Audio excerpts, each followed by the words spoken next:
సునీల్ని ఆ కేసు పరంగా ఏం చేయలేకపోయారు. ఎందుకని అక్కడ ఉన్నాడని ప్రూవ్ చేయడం కుదరలేదు.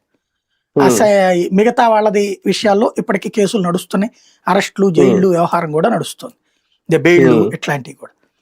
సునీల్ కుమార్ ని ఎట్టి పరిస్థితుల్లో ఈ 5 ఏళ్లలో ఆయన పవర్ లోకి రానియడు.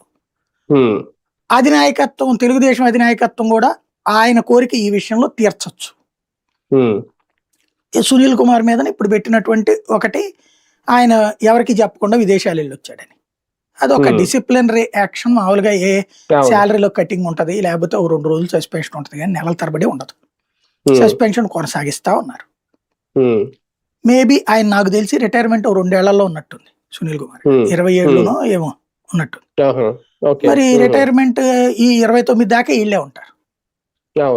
ఇంకా రిటైర్మెంట్ అయిన తర్వాత ఏది వీళ్ళు బలవంతంగా ఇట్ట చేసి చిట్ట చివరి రోజు దాకా చేసి ఆ రోజున ఏదో చేసుకుని వెళ్ళిపోయి ఉపయోగమే ఉంది. అంటే అప్పుడు దాకా పోస్టింగ్ రాదా ఎవరు? ఈ 5 ఏళ్ళు ఉన్నా కూడా ఎవరు పోస్టింగ్?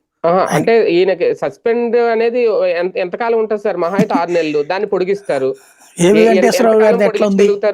ఏబి వెంకటేశ్వరరావు గారు 5 ఏళ్ళు అవ్వాలా?